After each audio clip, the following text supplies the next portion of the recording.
I've never had a bad experience with you in the studio. There've been a lot of intense moments. There've been a lot of things that were hard, but like we're not there to tolerate each other. We're there to celebrate each other.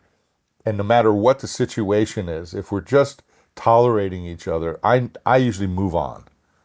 If all I'm doing today is just tolerating today, I don't want to tolerate too many todays in a row. I want to go where I'm celebrated, where we celebrate each other, but this is not walking with my head in the stars and maybe, dog on my feet. It's like head up, feet grounded. So a lot of like how I live my life is, staying positive even through the negative. And that doesn't mean glossing over the hard stuff that happens, because there's been a lot of moments in my life that, I wished were different, but they aren't. So you have to, accept them. I always tell my assistants, something I learned early on. David Lindley was really good. He passed away this year, and I didn't realize how hard it was going to hit me when he passed. Sorry. Because I was his guitar tech on a lot of stuff, through some very big moments, not only for my life, but things that he did. And he was such a multi-instrumentalist. People don't know even the depth of how he's affected music, because he brought instruments like sazes and bouzoukis and all sorts of instruments into the rock and roll vernacular that are used now just in all styles. But Lindley would say to me, never tell me you know how to do something that you don't know how to do. Admit that you don't know, because you'll figure it out, we'll figure it out, and I'll find you out before you even, if you say that you know how to do something and I believe that you do and you don't, then I'll find you out, and it'll piss me off, because you'll be dishonest to both of us, and I'll have expected you to know what you said you knew. So just say you don't know something when you don't know it, and then we'll either both figure it out together, or you'll figure it out because you don't know, and the things you don't know, you can then learn. But if you say you know something and you don't know it, and you're covering for that, you're going to spend more time covering your than you are to figure it out and or asking the right person for the. So I say that to assistants all the time. Don't ever say you know something. If I ask you a question, or if I say, hey, what's the insert point on this console, or what's the whatever, and you don't know, just say, oh, I'm not sure, I don't know. I'm going to gain way more respect for you in that answer than you covering your and then me finding you out and not wanting you around me because I don't trust you. Well, because you're disconnecting from the truth. Because the truth, whenever you disconnect from the truth, especially when you get around music, you're trying to find the truth. Yeah. So if you have partnerships going on where people are disconnecting from the truth, you're not really heading in the same direction. No. Then you find out, and then you're wasting time saying, I thought you knew that, you're off on a tangent. It's like the recording studio is about, if you're lucky, if you do your job absolutely right on a good day and on a great take, you find the truth. And that's when the magic happens. And it's as elusive as the groove, right? Is what Mike Porcaro said about the groove. It's a delicate thing. It's a delicate thing. It's a delicate thing. And we don't want the truth to be that delicate. We got to stay on that. No. That's the path to getting there. And sometimes it's gray. There are gray areas where I'm not sure. I think I knew. All those are good answers. I'm not sure. Let me check it out. Or the best is I really don't know. I'll figure it out. Or let's figure it out. But man, when I had to only make that mistake a couple of times, and man, Lindley busted my ass, and I learned so much. And just like I don't know. There's sounds are so subjective and everything's so different. I marvel at it, because they go, well, yeah, Ross has his own signature plugin. They pull it up and it's just empty. It's like, it's an empty piece of paper. It's just like an empty. Is it always really different? It's always different. I don't work from templates. I mean, I marvel at the guys that do what they do because they do what they do and they do it really well. But I've never been a fast mixer. I try to approach everything from a fresh, just the things I do that are similar on different mixes. I was talking to Bob Clearmountain the other night. I really appreciate his plugin, the Clearmountain Domain, because the thought process behind it is very much like my thought process when it comes to effects. back in the day, we would have like a delay into a reverb, but often we would DS the send to the delay to get rid of the spit. So, and then we'd EQ the delay before the reverb, and we'd EQ the reverb, and we'd EQ the send, the return, whatever. So all those processes he has inside one plugin, and it's really awesome because you can sort of, it thinks the way that was thinking when I came up. Is that a vocal chain?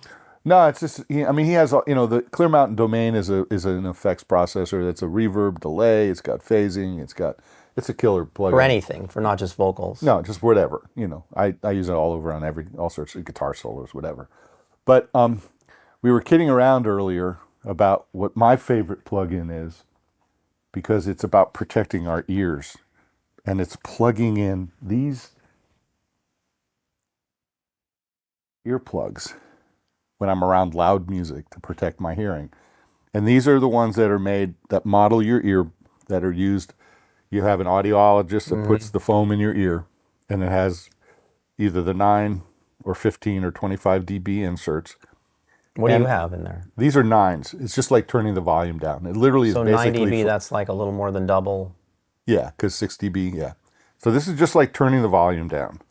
And they make them in colors, and they're sexy. And so you obviously take that very seriously. I take my ears, if anyone wants to know what the most important tool you have as a musician or an engineer or whatever, it's your ears. So you want to protect them. And so I wear these. I wear them when I'm in the studio and people are turning shit up really loud. I wear them when I'm walking around the drums. I go to clubs. So you bring them with you, even like just getting sounds. If someone's out in a room and I want to go out and I want to hear the drums, I don't want my ears to close down. So when I walk into the control room, I'm not really, so this is 9 dB is literally just like turning the volume down. It's just enough. And Keltner was the one that Jim Keltner turned me onto these in the 80s, and I've been using them my whole career since then. And why are they stuck wired together? Because you can go out to a club and you can put them around your neck. Like you put them in and you don't even think about it. They're like on deck, ready to go. And, I've lost a ton of these. How much are they? About $150. Oh, that's all? That's not a $500 thing? No. Maybe they're more now, but they're, between $150 and $200. And so that's your number one plugin. This is my number. Plug it in my ear, save my ears. That's a simple suggestion. You don't have to take my suggestion or my advice. But if you're around really loud music a lot and you want to have a long career, my suggestion is you protect your hearing. Because in the end, there are a lot of guys who have tinnitus, and once that shows up, there's nothing to do about it. And, particularly drummers that are listening with a lot, listening to click really loud, or, guys on... Just cymbals alone. Cymbals alone. So for me, I always have the plug, the plugs are, I have a set in the car, I have a set here, I have a set, I have them all over the place. You have 3 sets? I have more. I have like 6 sets, yeah. I don't ever want to be somewhere and not have them. I've lost them, and then, so when I get a set made, and your ears change occasionally over time. So, I go in and I have a new set made, and maybe the old ones still kind of fit, but if they're loose fitting, they don't really work as well. So that's one really... Well, I'm going to get a set. I don't have one set. You go to an audiologist, and, you want to get the West Tone. It's West Tone, because they're the ones that started making hearing aids. Now there's a ton of great hearing aids. I hopefully don't ever need them. And, but you recommend young people to get them? Yeah. I've been using them literally since the mid maybe it's just, you're just saying get a volume knob so that wherever you go, you can volume down. When I go out to a club and I'm wearing these, I hear the music better because it's sort of like, it's that thing that makes like all those frequencies, it sort of compresses them down. So I actually hear the music better. I hear the songs better when I'm wearing these particularly in a club I've been out to like certain places like the crypto staples for like hockey, and people are screaming and clapping. Man, I pop those things in, and I actually enjoy And the music in those venues. Loud as, because it's all concrete. And some guy next to you clapping really loud, man, that can hurt your ears. And it's like, have someone clap like, a foot away from your ear. It's loud. It's painful. So I always have these with me. Seriously, it's just It makes a lot of sense because, your ear, I guess, is similar to a drum head. It's a membrane, And it's like you can only hit it so hard. Just the same analogy you gave us about John Bonham and hitting drums. You can't just say, if you could only hit it harder, it would sound even better. Because what happens is it does go diminishing return, and your ears might be the same thing. They get to a certain like sound pressure level, and then they just start compressing down, and then you're giving it a haircut. So when you go into a club, you're actually opening up the sound. Although it seems counterintuitive that you're dialing it down, you're opening up the frequency range and you're bringing down the volume. Would that be a fair way to say it? Yeah, and I always suggest getting the little cable on it because it's really easy to lose these suckers. So you've gotten that. Now, me being as lame as I am, I love things that are really lame. Like you're just basically looking at a 9-volt battery. And for my pedal, like I need 9 volts. Everyone, all the time. we love our 9-volt batteries. They're all over the place. Now, I have to have a flashlight when I'm working because I'm bending down. I'm looking at the miking of a speaker. That's lame. Okay. So to me, the coolest flashlight, I want my signature model flashlight on this because here's the light, here's the battery. You have a flashlight, low and high, slides into your pocket really simply anywhere. And when the battery dies, you just put another battery on. And to me, this is the next coolest thing ever. And it's an LED, right? So that's going to last you. It lasts really long, and it's bright. It's really. And do you take that to clubs? No, because I'm not weird. But I do like when I'm in the studio. This is always sitting right up by the volume knob on the console. So when I don't ever have to ask for a flashlight, because for me flashlights it's really crucial for me to see the miking on particularly guitar cabinets where the speaker is.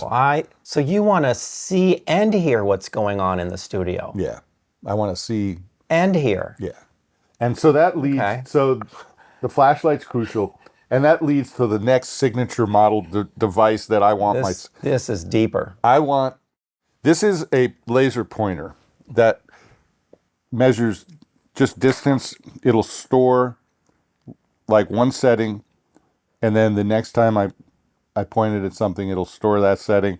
And then I can compare. And what I use this for is phase on overhead. Oh, so for miking. For me, one of the things I love to do is to use a spaced pair on overheads. Here's the snare drum. Explain what that is. Well, there's briefly. There's many different ways to mic like overheads or room.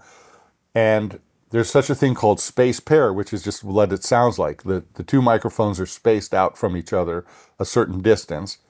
There's something called ORTF, which is basically a more complicated way of saying XY. So you could come and do XY, which is that. I don't love that sound on overheads because it's not as wide. They're 90 degrees for those that aren't seeing right now. Yeah.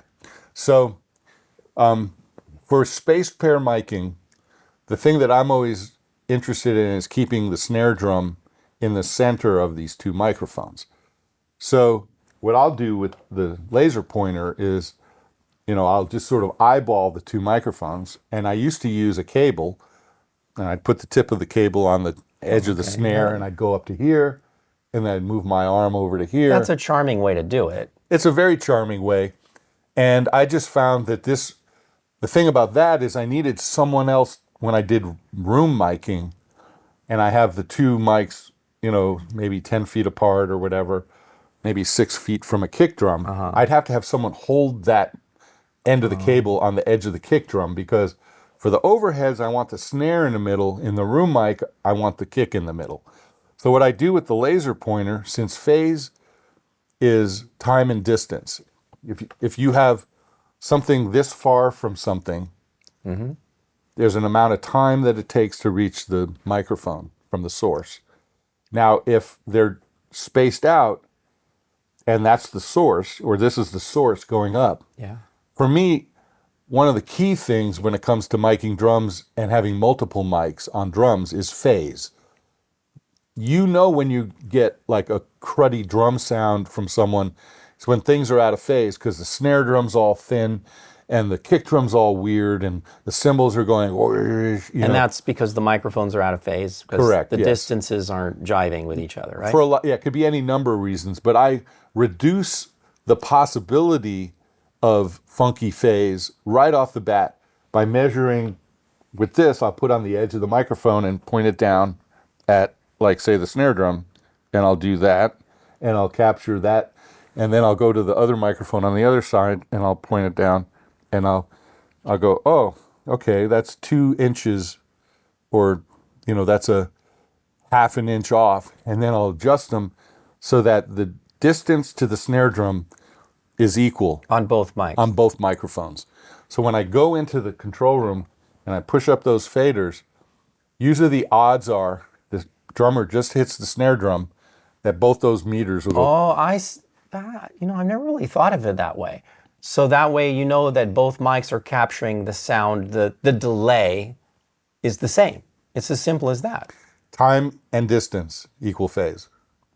And then if the delay is longer or shorter, then you could be asking for trouble. Well, it's just, I'm giving myself a better shot right off the bat at this relative phase, because there's nothing perfectly in phase about things moving through air. But if the distance between from here to there and from there to there is the same. I got you. It's like a baseline starting point. It's a starting point. It may not sound good. I may need to move them. Yeah. But the odds are, if they're placed correctly, the sound is going to be more like if the kick drum goes boom, that I want that kick drum in the center. I don't want the kick drum. That's a smart thing. Okay, I think the lesson here, like for new engineers or even, any engineer, is giving yourself these baselines, because then when you're in a different room, you might say, well, even though the distances are exactly the same, now the room's doing something. Correct. So then you can make these adjustments. Yeah. But by not having a baseline, like in anything, you don't have a balance point. The way that I do room miking is I like the left and right, but I like a mono. And I measure from the mono mic to the kick drum, and then the mono mic to the left side, and the mono mic to the right side. So this somewhat equilateral triangle, there's an equilateral triangle here. There's an equilateral, or not even equilateral, but these distances are going to create a certain balance between the 3 microphones that hopefully in some relative phase are all working together. It's great. I mean, and especially when you have zero time. Yeah, so then you have to have a start. I don't need another guy to be holding the cable for me. I'm standing there with my laser pointer pointing here, walking over there, measuring to the middle, and I can nail down. And I do the same thing with strings when it comes to my Decatree or my spaced miking on strings and horns. So for me, it balances out my room miking really quickly with this for height. I'll stick the mics in the air like at East West, for my strings. And, one mic might be 12 feet high and the other mic might be 8 feet high. And I'll know it because I'll go from here to there and I go, all right, let's raise that up another 2 feet. All right, and then I know that the heights are the same, because for me, when I'm recording orchestra, I want those mics doing all the work. For me, orchestra miking, drum miking, the mics do all the work. Good microphones make me look really good. Honestly. So you're there to enforce the law. You got your laser, you got your flashlight, and you got your plugs in, but to make those mics comply and do right. I mean, I'm being silly, but I mean, in a way, you're using tools to get you there quickly. Yeah. I think that's smart. Yeah, because for me, I'm not someone who belabors. Like, I've never been someone. This goes back to Giorgio. Like, if I took too much time getting sounds, I wouldn't have lasted there. I would have gotten booted out the door. Like Richie Zito, I would have been calling Richie going, man, I just got kicked out the door. But we had to get sounds fast. It was all, but we had to get good sounds. It wasn't just like cruddy sounds. That we had to get good sounds fast. It was always that way. In Mellencamp's studio, I had to be like, when I pushed record in John's studio, that band was so snap tight that, first takes were just a given, that they were often, I just say the record. I still call what we do making records, even though it's an outdated term. The record was captured in record. Boom. You had a guitar, like in Mellencamp's, we had 2 guitar players. We had an accordion or an organ player. Mm-hmm. We had a fiddle player. We had 2 girls singing, Pat and Crystal playing shakers. John often was playing acoustic guitar, and Kenny and the bass player, Toby. the tape's basically filled up in record, and you're making your record. So if I don't have sounds that are going to hold up, so I had to learn how to get sounds fast and how to get good sounds. And over time, I look back on like, I didn't know what the heck I was doing. Sometimes knowing isn't even, it's just learning to trust yourself and trust your instincts and keep your ears open so that if it wasn't right, don't let the band go off and play like the greatest take when like your cable is half hanging out of it. Ooh, that's rough. You know what I'm saying? Oh yeah, Have the balls, have the nuts to go, hold on just one yeah, second. yeah. Hold on, don't, no, I got to, Pay now or pay later on that. oh my God. Imagine if they get a killer take and we were channeled out somewhere, not gonna. You only make No. those. So yeah, I find that this helps me, and it's sort of I kid around and say I would like this to be like this is like this is a $20 thing, but I'd love there to be like the Ross Hogarth laser Well, maybe pointer. that's my easy joke, to but, do. it's kind of my inside joke to myself. I It's think like, this stuff is super smart. And the fast thing, I can't stress that enough. But it also comes back to flow of the music. It's not fast just because people are impatient or cheap. It's because there's flow when you got musicians in there and you have a bass line and you know the distances. So you're in there and you want to go and change the sound. Well, you're not going to go in there and sit down and hang in the room with a bunch of, you got to move quickly. So if you have a bass line, you can say, well, I know they're equidistant.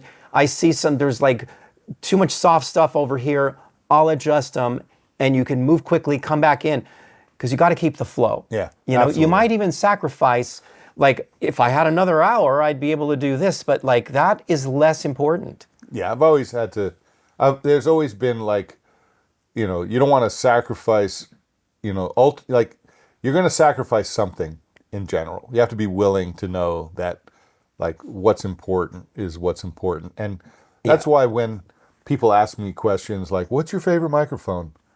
It's like I can't even answer Yeah. that. It's all form fits function because, I mean, I've cut lead vocals on RE20s and SM7s that sounded amazing, and I've also used the greatest 251s that are you can Totally. If you own a 251 and you want to sell it, you can put a down payment on a house now, or a 49. It's like, what doesn't mess up the melody? That's my favorite mic because I got it out there quickly enough, or what doesn't mess up the vocal, or what doesn't mess up the flow of the session. Like to wait for the perfect situation for any of these things to happen you're just gonna wait yourself out of a job Yeah. and an opportunity to capture music because music doesn't live there. So you know this. No. Like you have all these tools of the trade, but you have to have the heart of a music person to be able to make this work. And over time, we learned problem solving. Like, problem solving has always been one of those things. I learned it on the road. I also learned preparation. Like when I was a guitar tech, I made my own cables because I realized that if I went to like Guitar Center or somewhere and bought some cables that didn't last long, and then I'd have like I should have learned that. my cables would be going down in the middle of a show, and I'd just reach for another cable and be another cable. So I learned how to solder. I learned how to make my own cables. I learned that I had to learn. That's where I went to school and learned circuit design so I could. And then I sat with Howard Dumble when he built amplifiers, and I got good at soldering. And when people stepped onto my stages when I was a stage manager or a guitar tech or a drum tech, they knew that my was tight and that they didn't have to worry about playing. Like if the guitar player is worried about his going down, he's not going to play the best show because he's going to be concerned that when he goes to step on that pedal, his going to go away. It's going to turn off. Yeah. So during a solo. I learned that so preparation and then repetition, doing things like, doing it like I have a methodology when it comes to Pro Tools that my sessions look the same every time. I have layout because for me, repetition is the mother of wisdom. I can't have attention to detail if my stuff is just so random all over the place all the time. So consoles were always laid out the same way, so I didn't have to think about where my left hand went when I wanted to reach for, drums or guitars or lead vocal or whatever. And I lay my Pro Tools sessions out exactly the same way.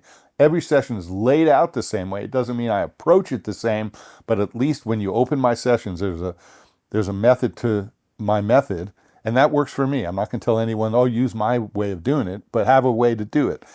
And that'll keep you you'll again, repetition for me is the mother of wisdom. There's a certain repetition that works for me, and that's like when it comes to drums, you walk into a room, you listen to the room, you place your drums, and then you get your phase right, and you push record. You know what? I think you answered the question that I was going to ask you, which is there like a biggest mistake that you see a lot of young engineers make?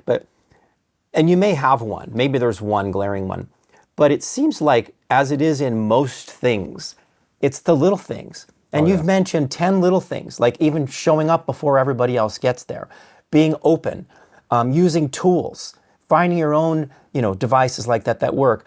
Those are all the things that are the difference makers. So when somebody walks in with a lot of little things that they get right, they have a good chance of getting enough baby steps in gear, right, to get that giant leap to happen. Now, beyond that, do you see that there's like some glaring stuff going on these days? Well, we live in a time now where there's this cottage industry, where there are a lot of people that are recording in like just different spaces. It used to be you couldn't make a record anywhere but basically some kind of studio, because you had to have a console and a 2-inch tape machine. And people that had them in their houses were people that had enough money to have a console and a 2-inch tape machine in their house, because and usually a legit engineer turning up every day. Yeah, because you had to align the tape machine, you had to clean, you had to maintain the gear, so just not everybody had like a laptop with Pro Tools on it where you could record in any hotel room, any bus, any tour bus, any closet. Any people are recording their vocals in closets with and they're recording their guitar amps. And is that bad though now? I mean, what happens? it's not bad, except like there's like, and this will lead to where we're going to go with this next. What happens is that records had a sound, no matter what. Whether it was Giorgio and the use of our reverbs and delays and how we and arranging techniques and the all melody, that, or going and recording in this room because that drum, in Motley Crue we did the drums with a PA to pump them back out into the room to make it bigger, whatever. So now people are recording in little places. Drummers have their drums in like a little closet type space with no ambience, and guys that are drummers are like don't have any recording skills, so they put their drums up, and I get these drums and shit's out of phase and just kooky sounding, and it's left for me to make sound like their favorite record, and people are just and so there is a certain thing where necessity becomes again the mother of wisdom, where people are learning how to record things better, or there's a lot of misinformation on the internet. There's all these things that it's like, it is what it is. I can either sit here and rail against it and say, oh, it was better back then, or just say that there's, I'm glad that there are people that are teaching on the internet that have more, there's, they just, there's so much, I just will say there's a lot of misinformation. And the proof is it's in the process and the result. So if the process leads you to something amazing, then you found something new. But if it leads you to, I can't fix it in the mix, which is what you were saying, because it's so out of phase, I can't get it to sound like my favorite record, then that's proof. And then, like we said earlier, you need to be able to bounce off of that and get a new trajectory and come up with another way of going about it. Like, so I'm either not so get a retro, book or ask someone. Yeah, because I'm not so retro-minded and stuck in my ways. There are some absolutely amazing records. Like I'll say the obvious, but I'll just say, like, first off, Billie Eilish has a great voice. She's got a great sound. Her brother's really clever. They're both really clever.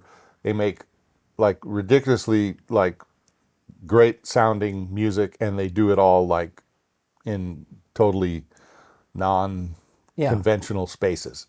And that could never have been done when you and I were coming up, because we didn't have the tools back then to do that with. Now, I mean, I've got a new computer that I haven't yet integrated into my system, but my, the laptop, my wife's laptop is like 20 times more powerful than my old computer, and I could buy myself a laptop. I just prefer to have a more peripherals hanging off, so I'm not using a laptop when I put this new rig in, but that just the power and everything that advances, I have to be willing to. But there's certain things that, like, there's certain records I listen to and they just sound bad, and I go, wow, I wish that sounded better. But I Like, mean, we didn't, like, every record wasn't good no, either. no, it wasn't. When I the mean, old way. no, it wasn't.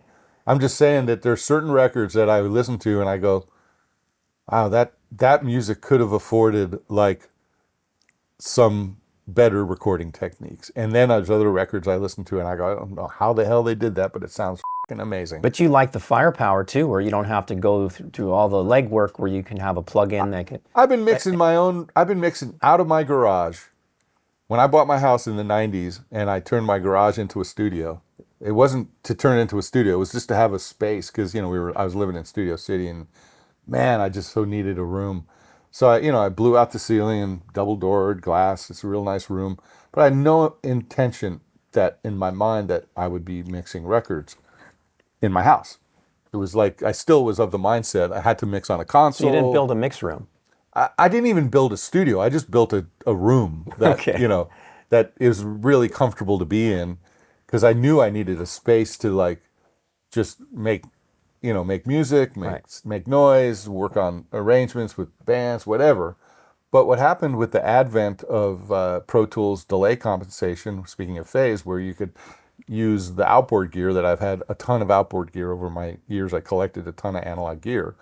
And so somewhere around the early 2000s, when I was like producing Ziggy Marley, and he loved coming out to the house, and he was like, why don't we just do a rough mix here? Let me take it home. And oh, I really like how that sounds. Why don't we just mix the record at your house? And it just eventually, somewhere early 2000s, I haven't mixed, records anywhere but my house, except for Van Halen's, which we mixed up at 5150, because that's where we made the record. That's where Ed, that was his, that's their studio.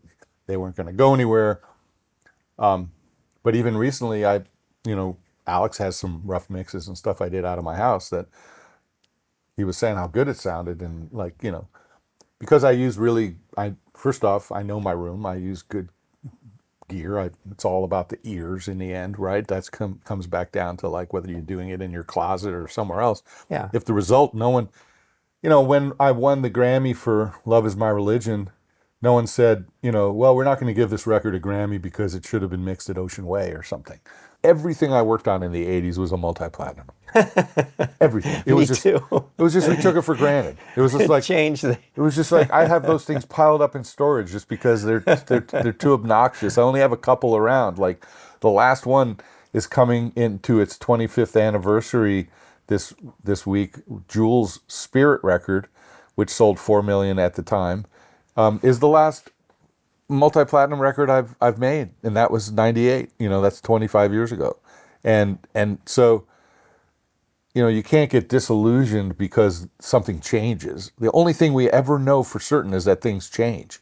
That's the only thing I can be certain about from today to tomorrow and so if I'm not someone who's willing to like accept constant changes, if I fear change or somehow get daunted by change, not only will you get left behind with the change, but we can become just dinosaurs and unhappy and miserable because things aren't the same as we yeah. liked them to be. It's It's not going to be how I like it to be. I think I enjoy it. I look forward to change, because I kind of look at it as a composer, like it's an opportunity to do something new, because you can repeat yourself pretty easily, especially if you're talking about music and business. Where we're talking about coming from, and this goes back to like when you look at my discography, I just have it all on there, but it doesn't connect often. It's like Yeah. Miley Cyrus and Motley Crue, Yeah. Ziggy Marley and Devil Driver, Cold Chamber and Melissa Etheridge. It's like it's confusing, and it's been confusing for sometimes when I'm up to produce a record. I just basically say to whoever puts me up, well, let me just get in front of the artist and see if we connect. Connection. It's connection. Yeah. I kind of always thought the bio is not really the best representation of a person because it's what you've done and not who you are. So, Absolutely. who And if not you what we're doing, and it's just what we've done. Yeah. right, and not what you can do. And if I say Doesn't yes to work. something, you can count on me to show up. That's the other part of my career. I've always been the guy that I never wanted to be the guy that didn't show up. Because when guys didn't show up, I always thought, I don't know how you can continue to have a career if you don't show Well, up these are big tips, keeping yourself open for input and being prepared and showing up on time. early. I was always the guy, and I learned this and I teach this. If you're on time, you're late. That's Yeah. like saying I live in the moment. But if the moment is occurring before, like if I go like that right here, right now, actually the moment is occurring before my hands come together. And I know that sounds awfully, existential, but it's the truth. If I think I'm living in the moment, I got to live just before the moment because I'm living too late. So if you think showing up on time is showing up on time, Well, I always showed up early so that to me, I never wanted to have the artist or the producer or anyone beat me into the studio. yeah. Because if I'm there, then I'm already shown up. Well, you know what you said, it actually is true because if you're not there, you're going to the moment. But if you're already there, the moment's coming to you. So you're in a position, it's like playing any sport. You need to be in tennis, you need to be in a position to hit the ball, or golf, the position to hit the ball, or in basketball, the position to make the free throw. You're in the position for the game to come to you. And some of the greatest artists, including Michael Jackson, were first ones there and super prepared. Like you would think like they would have some kind of attitude that would fight against that, but it's like why they achieved what they did. Because they didn't miss moments. I say this to, I never wanted someone to say to me, hey, you need to show up earlier, because Because that's not a good thing. the sun wasn't up yet. You never know who you're going to work with. You never know that guy's going to be Jimmy Iovine. He wasn't Jimmy Iovine before he became Jimmy Iovine. And, most recently I was in the studio with Dr. Dre. We're working on a project, and Iovine's comes because he's, it's for the label, and he's there in between the speakers, and he's looking at me as I'm cranking the mix of what we just did. We cut a bunch of horns and strings, and he's looking at me. He's like, I know you.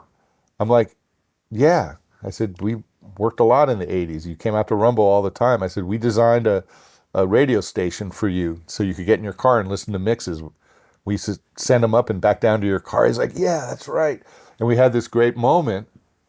And I remembered and always remembered him being intense, but not being mean. He was like, you don't become him by pissing people off throughout your life. You just don't. Because people are going to stab you in the back and hang your Yankee hat on it. You'd be looking for your hat, and it's like, where's my hat? Oh, it's in the knife that dude stuck in my back. You can't go through life like that. So I appreciated that what he remembered, it wasn't the specific, but it was the fact that, like, who people are. And that's Oh, yeah. The greats I worked for, like Giorgio and Quincy Jones, were so generous with everything. They treated everybody in the room the right way. I noticed that. yeah, I mean, I was fortunate to work. We filled up the whole record plant for Quincy's, for not only Back on the Block, but Q's Juke Joint. And he knew everybody's name. He knew the runners. He knew everybody's name. Within a couple of days, he'd walk down the hallway. Hey, Scooty. Hey, Amy. Hey, It was like, what a ridiculous ability to connect with people. Like, Yeah. just Connect again. There's the word. Yeah, well, how did that fail him? That's why he's Quincy Jones, because he knows how to connect things. He's a master of it, and it leads to like the sum of the parts are greater. By that, because he's doing it. So then when he connects it, these two people, like the best of those two people, come together, and it makes something that never would have existed before. And we'll finish one thought on connecting, because you have a guy working here that I connected you with through the connection I already had. Yeah. I have a whole nother studio filled with guys that I connected them with. And the person that you got your guy from is a guy that I pulled out of Loyola Marymount because he connected with me. on one night that I was there teaching, and he came up to me and he said, if you're, if you're ever doing anything where I can even just be there, man, I really liked what you had to say tonight. I said, well, matter of fact, I'm making a Doobie Brothers right now record at Sunset Sound. I've got 2 drummers, I've got 3 guitar players, Right. I got a bass player, I got a percussion player, I got a horn player, I got a keyboard player. The room is more than filled. I got a Right. roadie for each one of those guys. I said, every Starbucks run is about 25 cups of coffee. And I don't have enough runners to even go get Starbucks when people want Starbucks, and people want like not house coffee. They want like their whatever, Frappuccino, Mappuccino. So I said, just show up tomorrow, man. I can immediately put you to work just doing stuff. And he showed up and he followed me around for 6 years. We did the Doobies and we worked with Los Lobos and we worked with Van Halen and a bunch of other stuff. And he's a producer engineer, Matt Lineage. And that's who, when you called me looking for a guy, I connected you with like 3 or 4 people. And again, it's about being able to not have like when someone hears my name go, oh no, sorry. you know, it's what we leave behind. Hopefully we don't leave behind like, oh, that guy's a, and I think that's an important thing. It's not as much like, oh yeah, man, he makes gold and platinum records. He's really cool. No, there are a lot of guys that make gold and platinum records that may not be the nicest guys. It's not like most of them I've ever worked with are awesome, but it's important. It's important to be kind. Quincy used to say, and he got this from Madame Boulanger, that you can only write music for I'm not going to get this exactly right, but for as good as the person that you are. Because they believe that it came from your soul. So deep down in the music somewhere, it's there.